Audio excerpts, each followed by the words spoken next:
And then I talked to the admissions people at Duke and some alumni, and they all said the same thing. You're going to have to change your life in order to make this happen. And I smiled at all of them and told them that I had it. I had it.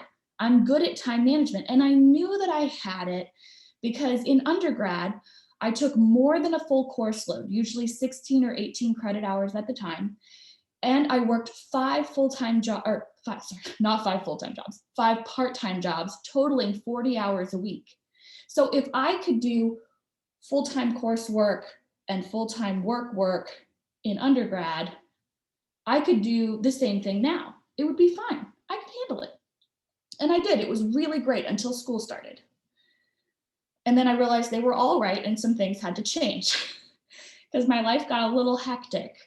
I don't know if y'all know about an executive MBA program. What that actually means, it doesn't mean I'm an executive. It means that it's condensed into 18 months. So the pace is not whatever works, it's breakneck. And there's no breathing room. You just go and hope that you make it. And I did. And I did some things. I read up on time management. I read up on productivity, some of my favorite things. And I did all the things that they told me to do. I got up earlier. I stayed up later. I was really creative with how I fit things in my schedule. I multitasked whenever possible. And that totally worked until something happened. Both of my coworkers in the same month got life-changing opportunities outside of MetLife. And would you believe those selfish jokers took them? They had the audacity to leave. And they didn't even consult me about this. They're like, look, my life's gonna get better, I'm leaving. And I'm like, congratulations. Because y'all know what happens when your coworker leaves. You now get to do your job and their job. Yes, we have all been here. Now, when both of your coworkers leave, you now get to do a department's job, which is a little bit bigger. So I now had to figure out how to be 3 people and do a full-time MBA program at a breakneck pace. And I was on the board of directors for 4 different nonprofits in the area. And I had a fiance, and I still had to figure out how to do life outside of that. It was going to be crazy. But I was like, no, I can do this. This will be fine. So I buckled down and I got serious. And I got up even earlier and I stayed up even later and I squeezed even more things in. And I didn't drop a single deliverable. Y'all, I am so proud to tell you, I hit every reporting deadline. All my meetings were done. I did all of my assignments for school. I didn't even miss date night with my fiance. I did it all. And then I went to school the next weekend. This was probably 3 or 4 weeks after I became a department. I went to school, and in the middle of the night on Saturday night, an axe murderer broke into my room and shoved an ice pick in my head. At least I'm pretty sure that's what happened, because I woke up out of a dead sleep and I had the cold sweats, I was shaking, I was nauseous, and it felt like my brain was actually separating in the middle. I'm like, this is it. This is the end for me. I am going to die right here in the JB Duke Hotel. And I was like, well, I guess that housekeeping will find me in the morning. And then I realized that was very rude to the housekeeping. You do not want to die and leave yourself for housekeeping. So I decided to call the front desk. I got a taxi to the emergency room. And have y'all been to the emergency room? Yes, nothing is urgent in the emergency room, ever. So I'm sitting in the corner with my little puke bucket because clearly I'm dying. And I'm sitting there for like an hour and a half. And then somebody takes me to the back. They have a very nice doctor examine me. And they say, hey, you're not dying. I'm like, oh God, good. They're like, but you have a really terrible migraine. And it's caused by sleep deprivation and stress. We're gonna need you to, we're gonna give you some drugs to get you through the next minute, but we're gonna need you to take a nap and calm down.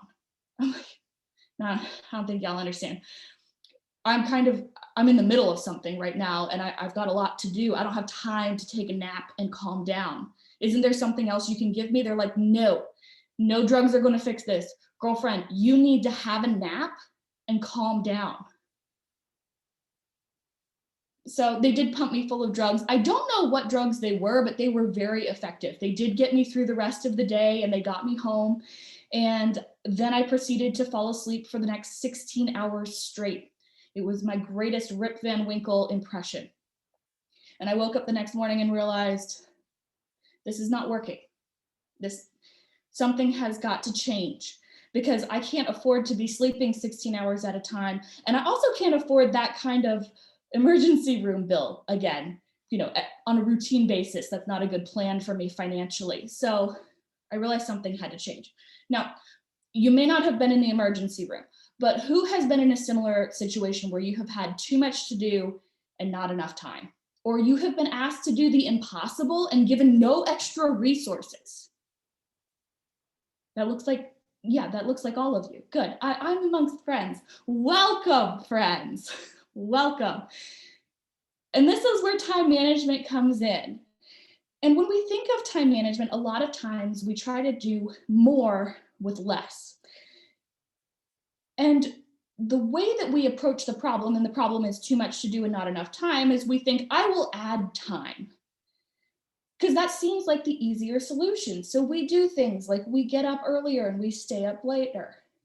And it seems to add time because if you were sleeping 8 hours a night and now you're sleeping 6, you have added 14 hours to your schedule on a weekly basis. Kind of. You have kind of added 14 hours to your schedule. And the reason I say that is because when you are sleep deprived, which is defined as 90 minutes less than what you need, which is not very long at all, when you're sleep deprived, a whole host of things can go wrong. First of all, you put yourself at risk for obesity, diabetes, heart attack, stroke. These are not good. Also, you are 4 times more likely to get in a car accident if you are sleepy, which is crazy because we would never drive drunk, but it's the same statistics for people who drive tired as people who drive drunk. And what you usually notice very quickly is that when you are sleepy, your brain is not working at a full capacity. And the reason that this matters is because not all hours are created equal. We have things called a circadian rhythm. Everybody has one. It's a fancy way of saying your energy cycles for the day. So at some point in the day, you're very focused, you have a lot of energy, things are going good. And then at other times, probably around 3 in the afternoon, you hit that slump. You need a little sugar fix, a little caffeine pick me up. Yes, I am here for all of that. And then you get a second wind. It's not as big as your first wind, but a second wind, and then it kind of tapers off. The good news is that most people bottom out for their energy and focus around 3 a.m., which is not going to hurt anyone. In fact, bars don't even stay up till 3 a.m. So usually we're not affected by that. It's the rest of it. And when we're sleep deprived, we take those highs and we bring them down because we have now inhibited our mental capacity because we can't focus or be as productive because our energy it's inhibited. And then we also take the lows and make them lower. So when that 3 o'clock slump hits, you're now double tired and you need twice as much caffeine. And I don't really have a problem with you having all the caffeine. I just have been told it's not very good for you. So we need to think about this. We need to be smarter about how we use our day. The second thing that we do to add more time is we do try to fit things in creatively. And we think I have 10 minutes here, I have 30 minutes here, I have an hour between my meetings, I can work on this project, or I can start some laundry, or I can do whatever. And in a pinch, that'll work. And that is helpful. The problem is we are terrible at knowing how long it takes us to do something. Which is why, so my fiance is a software engineer, and his rule of thumb is however long you think it's going to take to do something, double it. And hope that you can still make it in the doubled time. Because whatever your original estimate is, it's way too ambitious. It's just not going to happen. And when we don't finish things, we end up with I like to call them open apps or open tabs in our brain, because your brain is still thinking about it subconsciously, even if you're not actively working on whatever it is you were working on. So if you don't finish the laundry, it's in the back of your mind that I have to finish the laundry. And it's like having too many apps open on your phone. Eventually, one of them is going to start to act a little weird. And the first thing you do is you close the app and you reopen it. And sometimes that works. But when that doesn't work, what do? You shut your phone completely down. You wait the requisite 5 seconds. I don't know what the 5 seconds does, but you wait the requisite 5 seconds, then you turn it on. And then it usually seems to work. And the reason that works is because you have forced every app to close on your phone. And when you open it up and open the one app, you're now only asking it to do one thing. So we walk around tired with all these apps open. Oh, and then we think we're going to multitask, which is the third way we think we're going to add time, because then you can do two things at once. And in a lot of cases, this is totally fine. We are a society that likes to multitask. I listen to audiobooks while I brush my teeth, but brushing my teeth is not a really mentally taxing thing. I know how to do it. It's muscle memory. So listening to an audiobook is not a big deal. Now, when I try to run and listen to an audiobook, it doesn't go so good because either I'm not actually listening to the audiobook, or there have been a couple times where I have tripped on the treadmill because I was listening to the audiobook. We're not good at doing two things at once. Our brain can really only do one.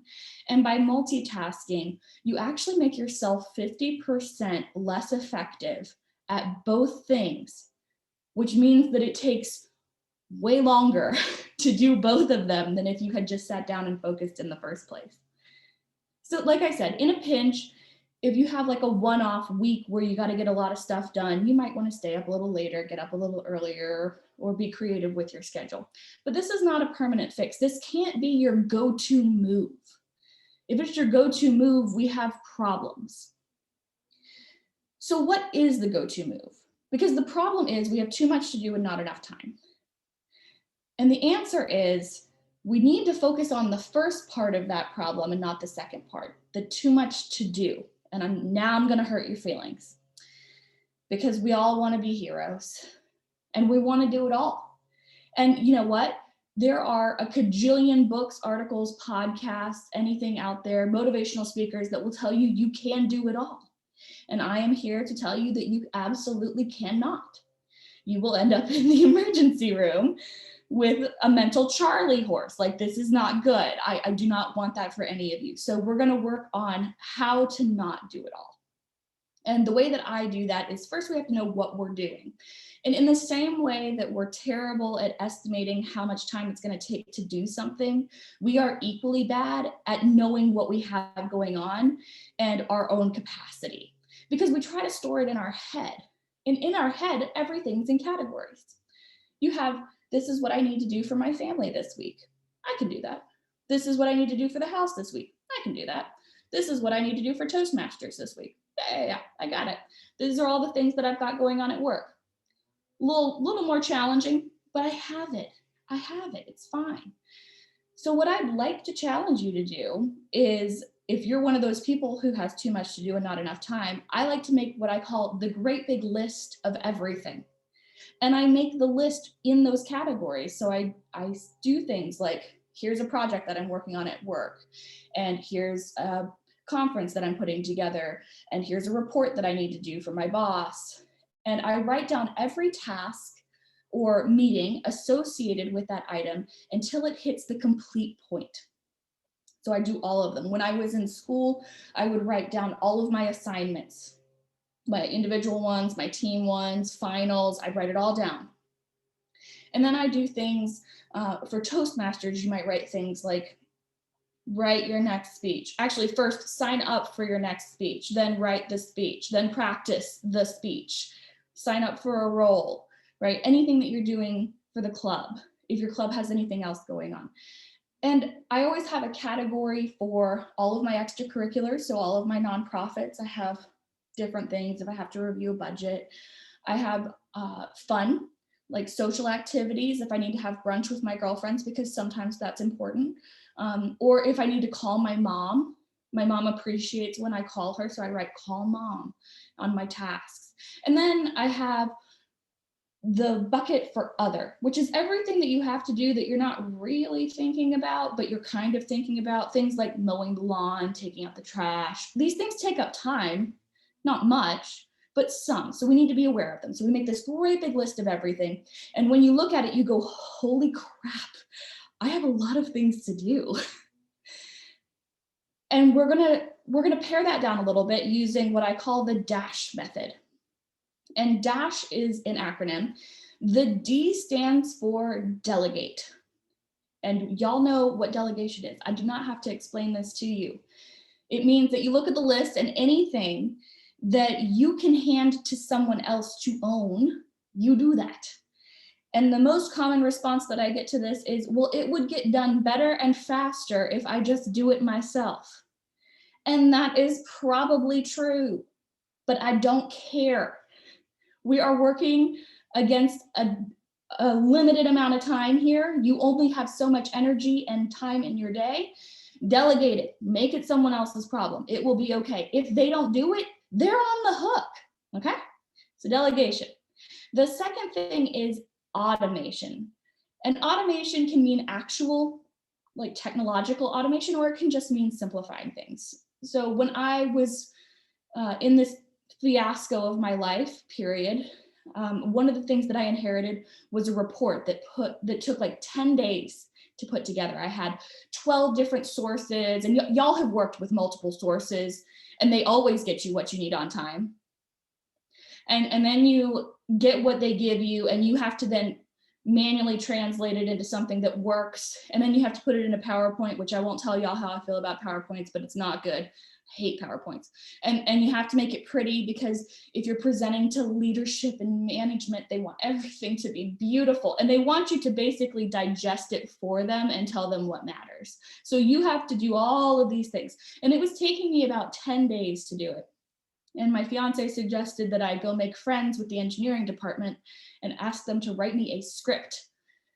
And I didn't know what that was, but I figured it out. And it was worth all $20 worth of donuts that I brought them to get that script, because my 10-day process moved to a 2-day process. And all of that manual work was done in 10 minutes, because I typed something in, I hit enter, I went and got coffee, I came back, and boom, everything was there. It was so great. So if y'all haven't made friends with your engineering department at work, donuts are good, and do that. The other way that we can automate is we can simplify. So another thing that I inherited was a large report. They called it the Security Monthly Operating Review, the SMORE, which is, I don't know why they call these things. And it was for our Chief Technology Officer and our Chief Information Security Officer, so kind of big deals. And it was like a 50-slide PowerPoint deck full of all sorts of stuff. And again, it was taking tons and tons of time. So I went to the CTO and I said, hey, Eric, I want to make sure that we are delivering the most value for you. And I want to know, what decisions are you making based on this information? How can I tailor this to more closely fit your needs? Leaders love that kind of crap. Always say that kind of crap, right? Because it sounds like a lot of brown nosing. But what it actually did was it told me that 50% of that report, no one was looking at. They didn't even talk about it in the meeting. They skipped those pages. And then another like 30% of the report, I had way too many details. They weren't even using them. So I was able to cut out, there was 20% of the report that was really good. So I was able to cut out 80% of the report or refine it so that he had something that actually worked for him.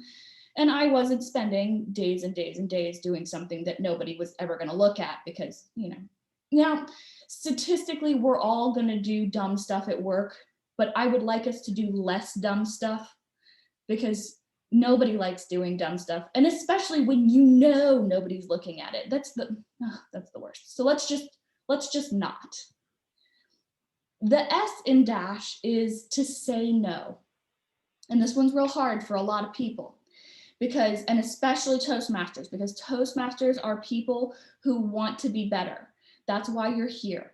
And if you want to be better, I know you have a sweet heart and you want to help. You volunteer for roles. You even came to this conference after work on a Friday. I mean, God bless. And you're listening to me talk about time management. So I know y'all are nice people.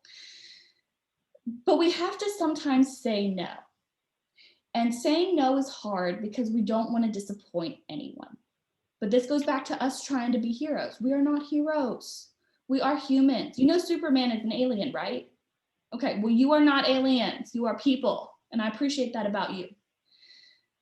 So saying no is sometimes harder than any of the other ones. And one of the ways that I had to say no was shortly after my emergency room visit, Duke announced for our MBA program, there was going to be a special on getting your green belt in Lean Six Sigma for like $200, which usually it's like $1,000 if you do it any other way. If your company pays for it, great, but my company wasn't going to pay for it.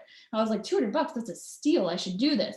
And my fiance said, that's a great idea, honey. I think that professionally that makes a lot of sense. Here's what's going to happen though. You must finish or quit 2 things if you want to add 1 thing to your schedule. How rude. I was doing 2 things and he wants me to quit 2 to add 1. And he's like, I said, that's not fair. And he said, you were just in the ER. You have too much going on. You have to quit 2. I'm like, fair point. Okay. So what I did was I finished up one of the projects that I was working on, and then I delegated it to someone else. And I quit one of my board positions. And that was not a popular choice. The rest of the nonprofit was not thrilled about this because I was one of their best volunteers and I was now not going to be showing up as one of their key volunteers. The good news about being a volunteer is you don't have to do it. It's optional. So I trained someone else to do my position on the board, and I let them figure out what to do with the rest of the volunteers because it wasn't my problem anymore. And I did go get my green belt. That was a good move professionally. That worked out well for me. And I did feel better because I had some more time. The last thing in DASH is to ask for help. This one's not quite as bad as saying no. Saying no is pretty awful. But asking for help makes us feel weak. We're like, no, I don't need help. I can do it on myself. Maybe you're better than me and you don't get that way, but that's how I get. I'm like, no, I can do everything. It'll be fine. I am Superwoman. I am an alien, right?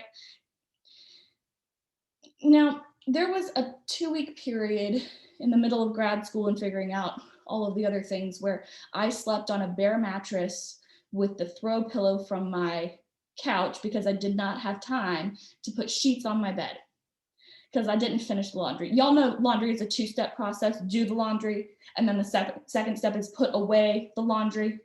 This is not all one. Anyone who can do it in 1 step, God bless. I mean, for real, I need to be your friend and you need to teach me how to do that because it's 2 steps for me. So I was not executing step 2. And so I just slept on a mattress because it was fine. I was making it.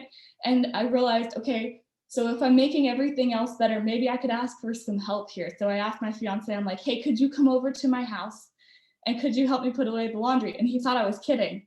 I was like, I'm actually not kidding. I really, really do need your help. And you know what? He is such a gem. He brought me dinner. He put away my laundry. He took out the trash and he scooped the litter box. Man, I was living good that day. Yes, I like the claps. That's good. Yeah, he is a gem. That's why we got married. And he let me do homework while he was doing that. Now, giving up laundry permanently is not something anyone's really interested in doing. And if there's things on your list that you don't want to give up forever, they're not really in that delegate, automate status, you can just ask for some help. It's okay. Okay. And once we do all of these things, we delegate, we automate, we say no, we ask for help, we now have a pared down list of things to do. We have cut it down.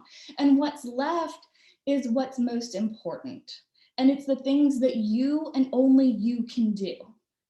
And the thing that we need to know about time management is not about fitting more in. It's about priorities.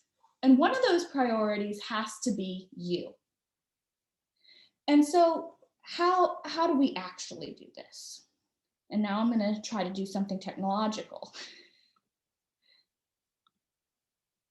All right. Let's see.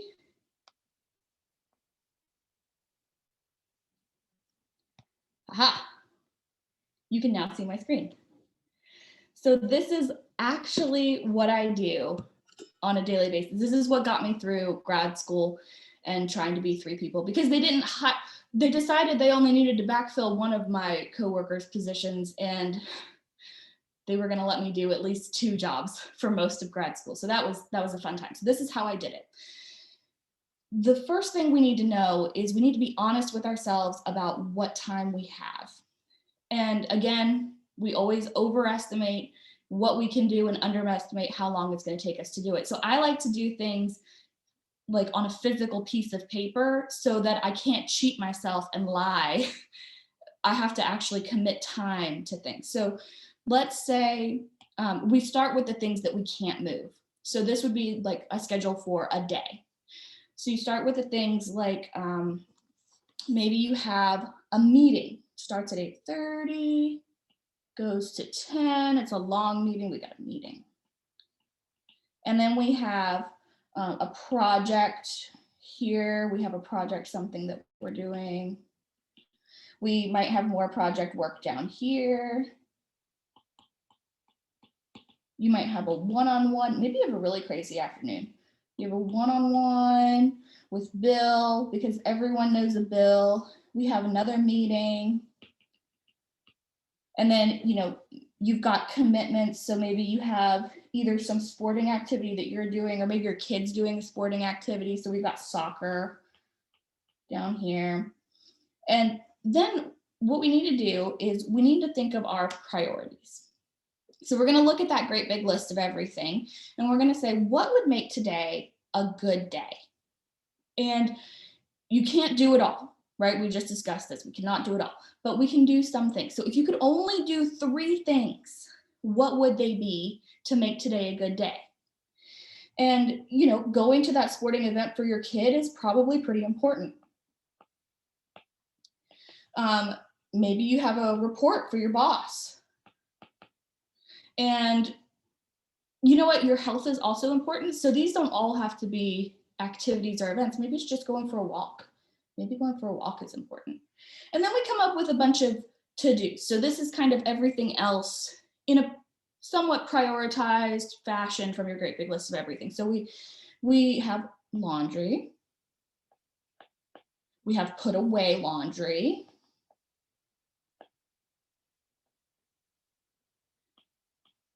We have buy the kid new cleats, because maybe our kid needs cleats. We have schedule a meeting with someone at work. We have call the doctor, something we've been putting off for several months, because who calls their doctor all the time? I always forget. I mean to, and then I just forget. But if I write it down, it gets done. So the call a doctor. Maybe you need to call your mom. You need to bring donuts to engineering. And we can just, whatever, more things, right? So whatever we're doing. And I like to keep my goals in front of me on a daily basis. And I'm not going to talk to y'all too much about goals. I will just say this one thing. If you have written goals that you review on a regular basis, you are 300% more likely to achieve them than if you don't. Who likes Oreos? I need to see hands. Yes, okay. People like Oreos, good. Now, which is better, 1 Oreo or 3 Oreos? I know the correct answer is 21 Oreos or whatever is in one line of Oreos, but we can all agree that 3 Oreos is better than 1, given the choice.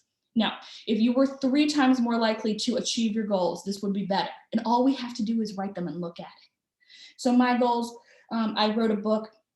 So I want to sell 1 million copies of my book. I want to pay off my car, so pay off car. And I am 7.5 months pregnant. Y'all can't tell because I'm sitting down, which is great. But we got to lose that baby weight, because I have a lot of clothes I can't wear right now, and I would like to fit back in them. So lose baby weight. Okay, so now with the rest of our time, we are going to schedule things in, but we're going to do it smart. So we're going to look at you can use another color or whatever. We're going to look at what we have to do, and obviously our priorities are priorities, but we're going to schedule them around our circadian rhythm. So most people peak at about 10 a.m. Well, which of your priorities makes sense to do at 10 a.m.? The report, because that requires the most mental energy. So we're going to do our report here. We're going to set aside this time to do the report. And we think it's going to take us an hour to do it, which means that we have to schedule 2 hours, right? We already talked about this. So you're going to schedule time here for the report, and then you're going to schedule some more time here for the report. So report and report. Very good. Well, you already have the sporting event scheduled, so check plus for you and this. And we need to go for a walk. Well, our energy is low in the afternoon, and we don't have anything going on between our meeting and soccer practice, so we're going to go for a walk. And then we're going to look at the to-do list. And the first thing that we're going to do is find the most awful thing on that list, the thing that you do not want to do, the ugly thing. Because when y'all have something ugly to do, you don't want to do it. And so we don't, because it sucks, right? Yeah.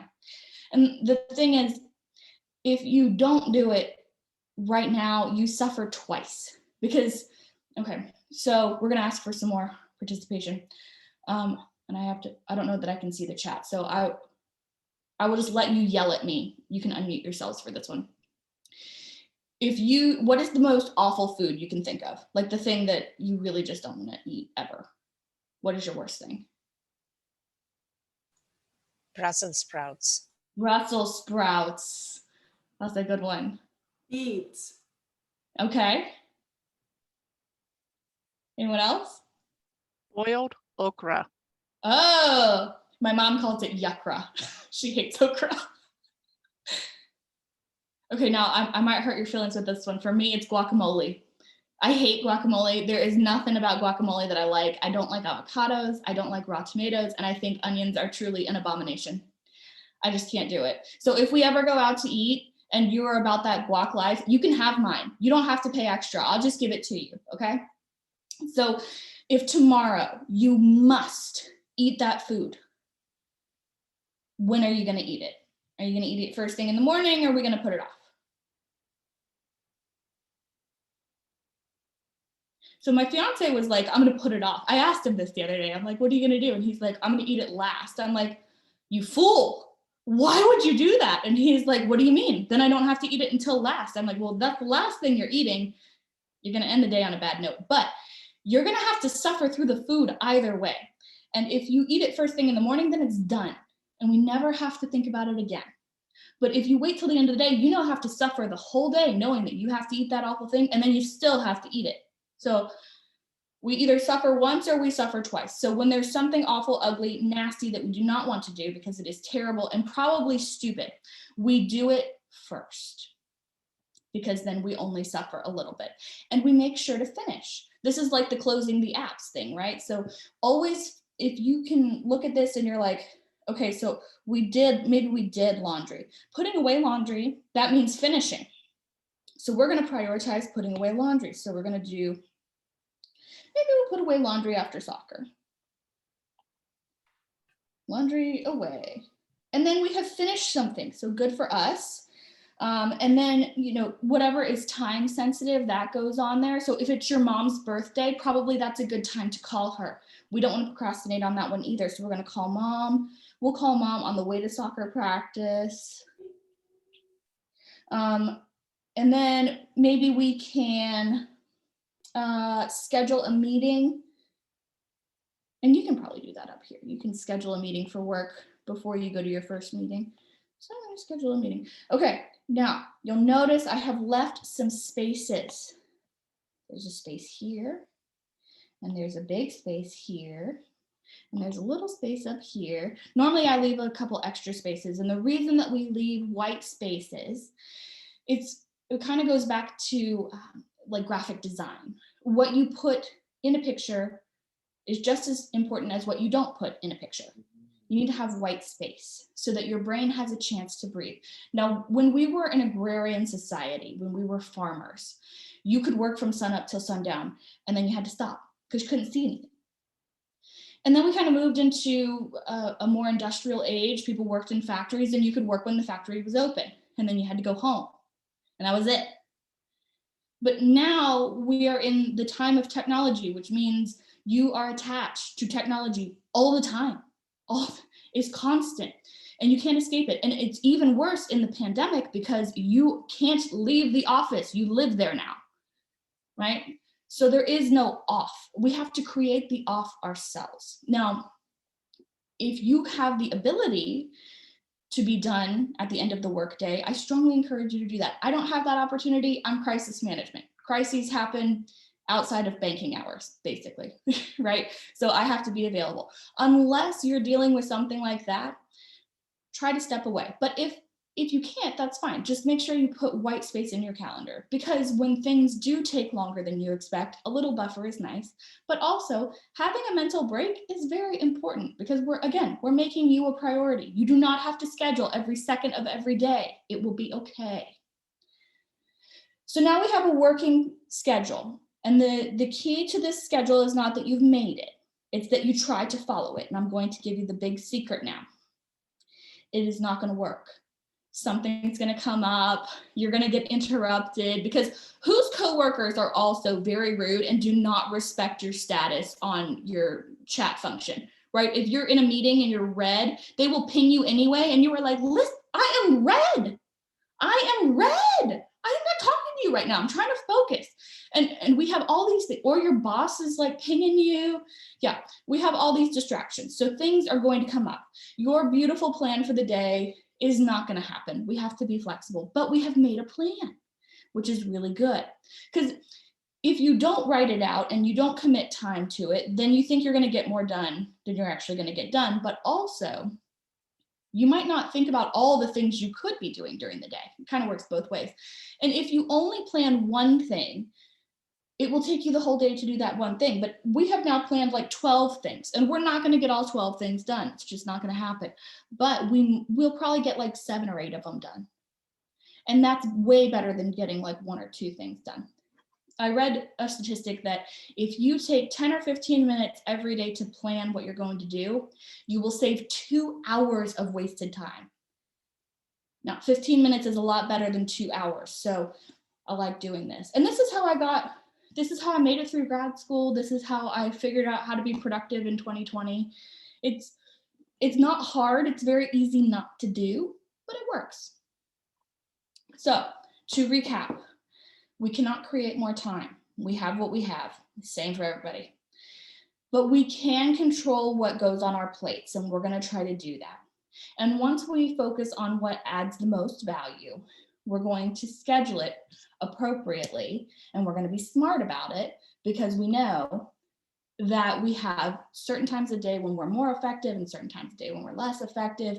And we're going to not procrastinate on stuff. We're going to do all the ugly things first, and we're going to give ourselves some space to decompress and recharge mentally so that we can always bring our best to what we're doing.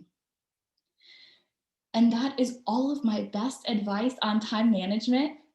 Would you know? And I knew I was going to end the session early because I feel like it's a gift to give you time back. So thank y'all so much. If you have any questions, I'm happy to answer them. And the only thing I will add is I did write a book. And if you liked my way of teaching, which is basically tell you I did something dumb and then tell you what I learned from it, I have a whole book about this. It's coming out in June, and I would love to give you the first 3 chapters for free. So I'm going to put my website in the chat where you can go get 3 free chapters. There's a pop-up that comes up about 5 seconds when you open the page.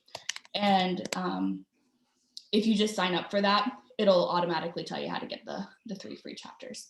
And I'm also going to and I sent that to Satya, not everybody, my bad. I'm also going to put an example of the Great Big List of Everything, and an example of a blank version of this time form in the chat as well. You can have that. For record, I use like a bullet journal, right, to do this. It's nothing fancy. It costs you like $5.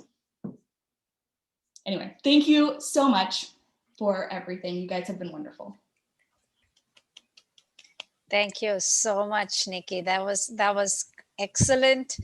I wrote down notes, and And I'm sure everybody took some great points. We are going to make our own lists, and great lessons. Not everything have to get done, but planning is important, which is great advice. And Toastmasters would like to give you an actual token of appreciation for your time today. So Tony will be calling you for your mailing address.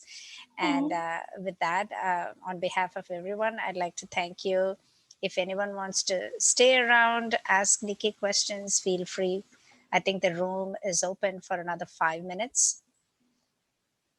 Again, thank you. I did have a question.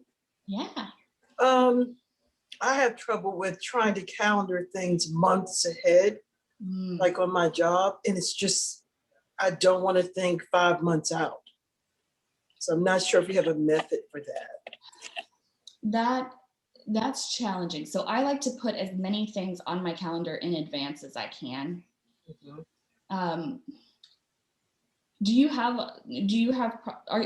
I assume you have some kind of project or timeline that you're working with, and that's what Yeah, they just want to project, what are you going to do for the fall? I work for a college, so what are you going to do for the fall for the Career Center? And I'm thinking,